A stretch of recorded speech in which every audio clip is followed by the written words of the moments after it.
اعوذ باللہ من الشیطان الرجیم، بسم اللہ الرحمن الرحیم۔ اللہ تعالیٰ چاہتا ہے اس کا ہر بندہ ابراہیم جیسا ہو تاکہ اللہ تعالیٰ کے لیے یہ اپنے اسماعیل قربان کر سکے۔ السلام علیکم ناظرین کرام، میں ہوں آپ کے میزبان سعدیہ ناصر۔ پروگرام داستان میں خوش آمدید کہتی ہوں۔ میرے طرف سے اور میری ٹیم کی طرف سے آپ سب کو عید بہت بہت مبارک ہو۔ ناظرین، آج ہمارا پروگرام کا ٹاپک ہے، وہ ہے احسار و قربانی۔ قربانی کیا ہے؟ قربانی میں اور آپ کے معاشرے میں قربانی کے اس فلسفے سے کیا حاصل کیا جا رہا ہے؟ اس فلسفے قربانی سے کیا سمجھا جاتا ہے؟ میں اور آپ کی سوسائٹی میں دیکھا جائے تو لاکھوں روپے کی جو ہے نا جانور لا کے ذبح کر دیے جاتے ہیں۔ کیا فقط عید و قربان جانور کو لانا، ذبح کر دینا اور چند فیملیز میں گوشت تقسیم کر دینے کا نام ہے؟ یا پھر عید و قربان اپنے اندر سے چیزوں کی قربان کر دینے کا نام ہے، یا اپنے اندر چیزوں کی پیدا کر دینے کا نام ہے، یا اپنے اندر کے معاملات کے قربانی کر دینے کا نام ہے؟ اس پہ گفتگو کریں گے۔ ائمہ طاہرین علیہ السلام، انبیاء کرام علیہ السلام نے کس طرح لوگوں کو آگاہ کیا ہے، آج اس پہ بات کریں گے۔ ہمارے ساتھ موجود ہے خواہر ندا حامد ناصری۔ السلام علیکم۔ وعلیکم السلام۔ کیسے ہیں آپ؟ الحمدللہ۔ میری طرف سے آپ کو بہت بہت عید مبارک ہو۔ خواہر، عید الاضحیٰ کیا ہے؟ عید الاضحیٰ ہم کیوں مناتے ہیں؟ آپ ہمارے دیکھنے والوں کو اس کے بارے میں مقاصد بتائیں۔ سب سے پہلے تو میری طرف سے تمام ناظرین اور سامعین کو عید مبارک، اور بہت بابرکت اور بہت بافضیلت مہینہ اور اس کا بہت ہی مبارک دن۔ یہ جیسے کہ آپ نے سوال بھی کیا کہ مقاصد کیا ہیں عید الاضحیٰ کے اور ہم عید کیوں مناتے ہیں، تو ایثار، قربانی، فداکاری، جانثاری کا دوسرا نام عید الاضحیٰ ہے۔ آپ دیکھیے کہ تاریخ میں جو اللہ کے نبی، ایک بہت محبوب ترین نبی، ایک بہت برگزیدہ نبی جو حضرت ابراہیم علیہ السلام گزرے، حضرت ابراہیم علیہ السلام کی جو قربانی تھی، جو ان کا سیکریفائس تھا پروردگار عالم کی راہ میں، وہ اللہ کو ان کی یہ ادا اللہ کو اتنی زیادہ پسند آئی کہ پروردگار عالم نے تمام امت مسلمہ کے لیے ان کی یہ قربانی، ان کی یہ فداکاری، ان کی یہ جو ہے وہ سیکریفائس کو پروردگار نے اتنا پسند کیا کہ تمام امت کے لیے اس کو ایک مثال بنایا، اور ہم پر لازم کیا کہ ہر صاحب مال و ثروت اور ہر صاحب دولت پر یہ یقینی بنایا پروردگار عالم نے کہ وہ خدا کی راہ میں مال کو خرچ کرتے ہوئے ایک ایسا جانور جس میں کوئی عیب نہیں ہو، جس میں کوئی نقص نہیں ہو، اللہ کی راہ میں 10 ذی الحجہ کو قربان کریں۔ یہ تو ایک ظاہری چیز ہے نا بیٹا، کہ ہم ایک جانور لا رہے ہیں جو بے عیب ہے، جو بے نقص ہے، اور ہم اس کو اللہ کی راہ میں قربان کر رہے ہیں۔ لیکن جو اس کی اصل روح ہے، اس کو جاننے کے لیے سب سے پہلے ہمیں حضرت ابراہیم کی جو گزشتہ زندگی گزری اس کو جاننے کی بہت زیادہ اشد ضرورت ہے۔ آپ دیکھیے کہ حضرت ابراہیم ہمارے وہ نبی ہیں اللہ کے جن کے لیے پوری آپ سمجھ لیں کہ اتنا بڑا جو ہے وہ ایک آگ تیار کیا، اتنی بڑی آگ کو تیار کیا جس کے شعلے آسمان پر بلند ہوتے تھے، ان کو اس آگ میں ڈالنے کے لیے منجنیق بنوایا گیا، منگایا گیا، اور اس آگ میں ان کو ڈالا گیا۔ جب حضرت ابراہیم علیہ السلام کو آگ میں ڈالا جا رہا تھا تو انہوں نے اللہ سے مدد طلب کی اور پروردگار عالم کو جو ہے وہ اپنا سہارا بنایا۔ وہ آگ پروردگار عالم نے اس آگ کو گلزار میں تبدیل کر دیا۔ اس کے بعد آپ دیکھیں کہ وہ وقت بھی آیا جب یہی نبی ہیں خدا کے، اور اپنے بچے کو جو کئی عرصے کے بعد حضرت ابراہیم علیہ السلام کو ملا ہے، حضرت ابراہیم علیہ السلام کے پاس کوئی اولاد نہیں تھی، جن کی وجہ سے ان کی شادی بی بی ہاجرہ سے ہوئی۔ پہلی تو شادی ان کی سارہ سے ہوئی، جن سے کوئی اولاد نہیں ہوئی ان کو، تو انہوں نے پھر اپنی جو ہے وہ کنیز تھی بی بی ہاجرہ، ان سے شادی کی، اور ان کو اسماعیل جیسی بابرکت اولاد پیدا ہوئی۔ تو وہ اتنے عرصے کے بعد اولاد سے محروم رہنے کے بعد، اولاد ملنے کے بعد، اس کو ایسے لک و دک صحرا میں چھوڑ دینا جہاں پر جو ہے وہ کوئی آب و دانہ نہیں ہے، تو میں سمجھتی ہوں کہ آگ میں گرنے سے بھی کئی زیادہ گنا یہ چیز مشکل لگی ہوگی ان کو، کہ اپنی اولاد کو ایک ایسے صحرا میں چھوڑ دینا جہاں جانتے ہیں کہ یہاں پر آب و دانہ نہیں، جہاں پر پانی کی کوئی بھی جو ہے وہ کوئی فیسلٹی نہیں ہے، ان کو کوئی ایسی چیز نہیں ہے جس سے وہ سروائیو کر سکیں، لیکن پھر بھی خدا کے حکم پر اپنی اولاد کو، اپنے اہل و عیال کو اس بنجر زمین پر چھوڑ دیا، جس کے نتیجے میں پروردگار عالم نے ان کو اور ان کی اولاد کو وہاں پر اس طرح آباد کر دیا کہ آج بھی وہ سرزمین آپ دیکھ سکتی ہیں کہ ان کی اولاد سے سرزب و شاداب ہے، آباد ہے۔ اب یہی نبی ہیں، دیکھیں اول زندگی سے ہی حضرت ابراہیم علیہ السلام آپ دیکھیں قربانی پہ قربانی، امتحانات پر امتحانات دے رہے ہیں، لیکن اس کے باوجود بھی وہ ہمیشہ استقامت سے اور ہمیشہ بردباری سے اپنے امتحانات کو دیتے آئے، اور اس میں پروردگار عالم نے ان کو کامیاب بھی کیا۔ معذرت خواہ یہاں پر جو ہے نا میں آپ کی بات کاٹ رہی ہوں کہ لوگ بہت مہنگے جو ہے نا جانور خرید کے لا رہے ہیں، کیا یہی عید و قربانی ہے؟ کہ یہی قربانی ہے؟ بالکل، آپ نے بہت اچھا اور عمدہ سوال کیا کہ آپ دیکھ رہے ہیں کہ اتنی مہنگائی ہے، اتنی مہنگائی عروج پر ہے کہ آپ چھوٹی سی چھوٹی بنیادی ضرورت بھی اس مہنگائی میں پوری کرنا مشکل ہو گیا ہے، لیکن اس مہنگائی کے دور میں بھی لوگ جو ہے وہ مہنگا ترین جانور جو ہے وہ لاتے ہیں اور اللہ کی راہ میں قربان کرنے کے لیے جو ہے وہ کوشاں رہتے ہیں۔ لیکن یہ ایک دیکھیں کہ قربانی کا جو ایک اپنی ایک روح ہے، جو ایک اپنا ایک مقصد اور ایک اپنا جو مطلب ہے، وہ ظاہری طور پر ایک جانور لانا جو بے عیب ہو، جو بے نقص ہو، اس کو لا کر قربان کر دینا نہیں ہے۔ لیکن پھر بھی جو اصل چیز ہے وہ یہ ہے کہ آپ دیکھیں روایات میں ملتا ہے کہ قربانی کا جانور بہتر ہے کہ وہ آپ اپنے پاس رکھیں، اس کو پالیں، اس کو جو ہے وہ خوراک دیں، ان سے آپ انسیت حاصل کرنے کی کوشش کریں، اس سے آپ ایک لگاؤ، اس کے ساتھ ایک اٹیچمنٹ ہو آپ کی، اس کو آپ قربان کریں تو اس کی زیادہ فضیلت ہے۔ تو اسی طریقے سے جب ہم اپنا بہت پیارا پیسہ مال دولت جو ہمیں بہت پیاری عزیز ہے اس کو خرچ کر ایک جانور لا رہے ہیں، تو اگر میں سمجھتی ہوں کہ اگر ہمیں وہ عزیز ہے اور ہم اس کو سمجھتے ہیں کہ یہ ایک ایسا جانور ہے جو بہت بافضیلت ہے، جو بہت بابرکت ہے، جو ایک سنت کو جو ہے وہ سر انجام دینے جا رہا ہے، جو سنت ابراہیمی ہے، تو میں سمجھتی ہوں پھر ہمیں اس کی عزت بھی اسی طریقے سے کرنی چاہیے، اس کی حرمت کا اسی طریقے سے خیال رکھنا چاہیے۔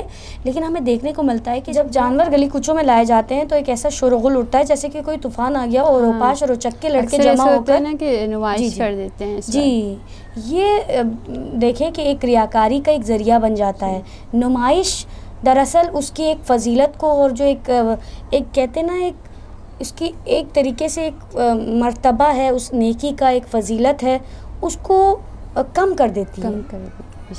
اللہ قبول کرنے والا ہے، لیکن ہمیں چاہیے کہ ایک جانور جو ہم قربانی کے لیے لا رہے ہیں اس کا اس طریقے سے خیال بھی رکھیں کہ ایک انسیت ہو اس سے، وہ باعث تماشا نہیں ہے، وہ باعث نمائش نہیں ہے، وہ اللہ کی راہ میں آپ کے لیے آپ کی ایک عظیم قربانی ہے جو آپ دے رہے ہیں، اور اس عظیم قربانی کو یاد کر کے دے رہے ہیں جو حضرت ابراہیم علیہ السلام نے دی۔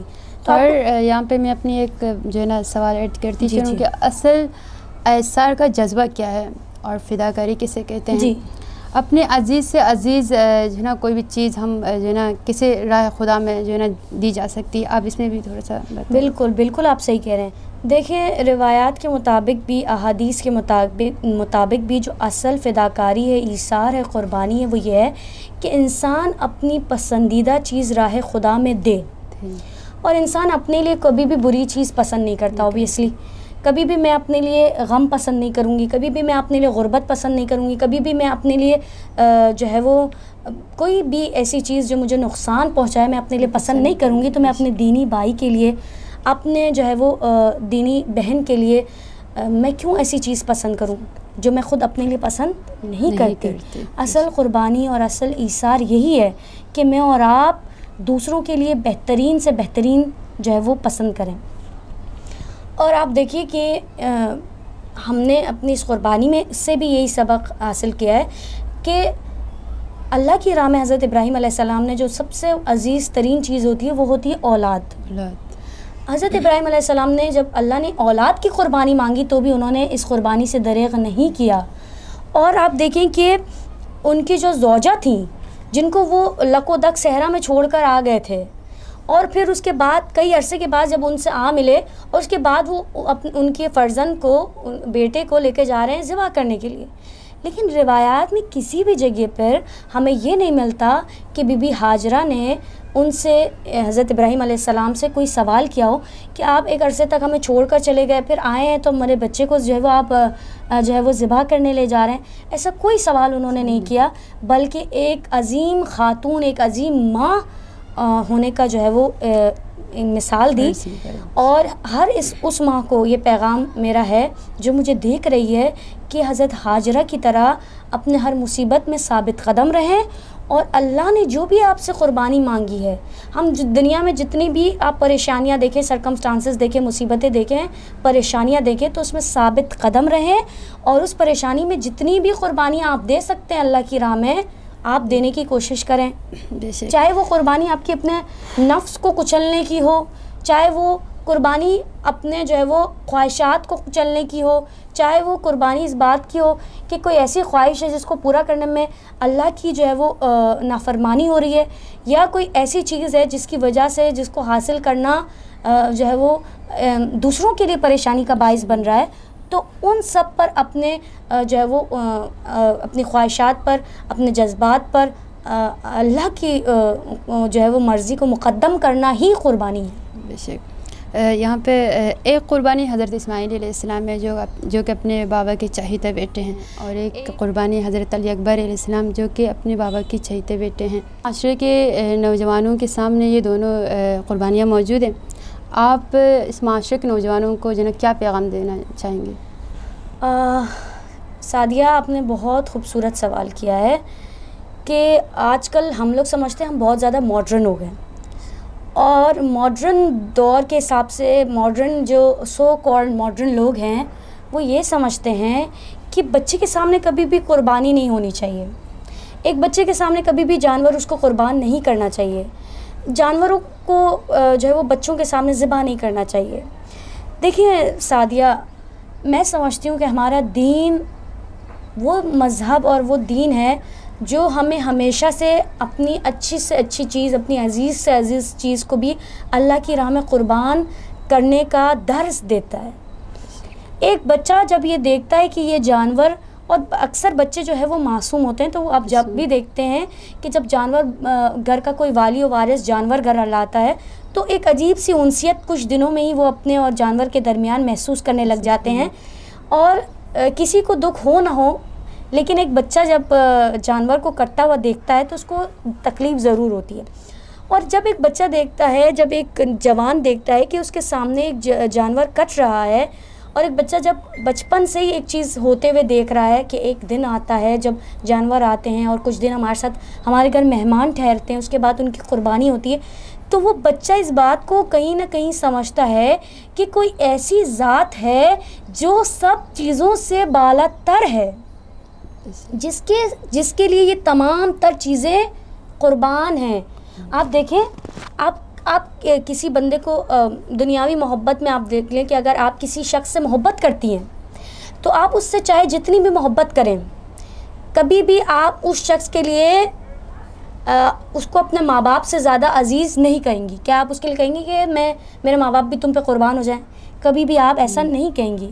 لیکن جب آپ اللہ کی راہ میں نکلتے ہیں، جب اللہ کی خاطر نکلتے ہیں، تو آپ اپنی عزیز سے عزیز چیز کو بھی اللہ کی راہ میں قربان کر دیتے ہیں. یہ اللہ کی محبت ہے.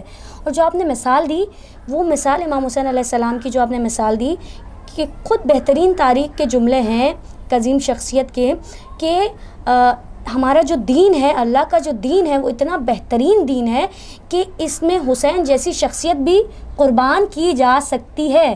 یعنی امام حسین علیہ السلام جیسی شخصیت بھی دین خدا پر قربان اور اللہ کی راہ میں قربانی کے لیے آپ دیکھیں کہ نمایاں نظر آتی ہیں. ایسی بڑی بڑی شخصیات اللہ کی راہ میں قربان ہونے کے لیے جو ہے وہ اپنے آپ کو ایک سعادت سمجھتے ہیں، یہ باعث سے سعادت سمجھتے ہیں کہ وہ اللہ کی راہ میں قربان ہو جائیں. تو جس طرح آپ نے بتایا کہ ہمارے ہر جوان کے لیے یہ ایک رول ماڈل ہیں. یہ دو جوان جو اپنی عین جوانی میں تھے، لیکن جب خدا کا حکم ان کے سامنے آیا تو اپنے سر کو خدا کے حکم کے آگے ان کی جوانی، ان کا روب و دبدبہ جوانی کا، ان کی جوانی کی جو بھی خواہشات تھیں، انہیں سب پس پشت ڈال دی. ان کی بھی زندگی کی بہت ساری خواہشات اور بہت باغ و بہار ہو سکتی تھی ان کی زندگیوں میں بھی، لیکن انہوں نے اس بات کو زیادہ اہمیت دی کہ پروردگار عالم کی ذات کا راضی ہونا زیادہ ضروری ہے. ہماری اس چھوٹے سے چھوٹی قربانی اور بڑے سے بڑے قربانی میں فقط ایک چیز کا ہونا لازمی ہے کہ میری قربانی اللہ کی رضا کے لیے ہو, میری دوستی اللہ کی رضا کے لیے ہو, میری دشمنی اللہ کی رضا کے لیے ہو, میری اپنی کوئی وقت نہ ہو, میری اپنی ذات کی, میرے کوئی اپنی خواہش کی کوئی حیثیت نہ ہو. یہ ہے اصل قربانی. شکریہ خواہر, بہت زیادہ جو ہے نا خوبصورت جو ہے نا گفتگو کی. پروردگار خواہر کے توفیقات میں اضافہ فرمائے. ناظرین, آج کا پروگرام یہاں تک تھا. ملتے ہیں اگلے پروگرام میں, تب تک کے لیے اپنا ڈھیر سارا خیال رکھیے گا. اللہ حافظ.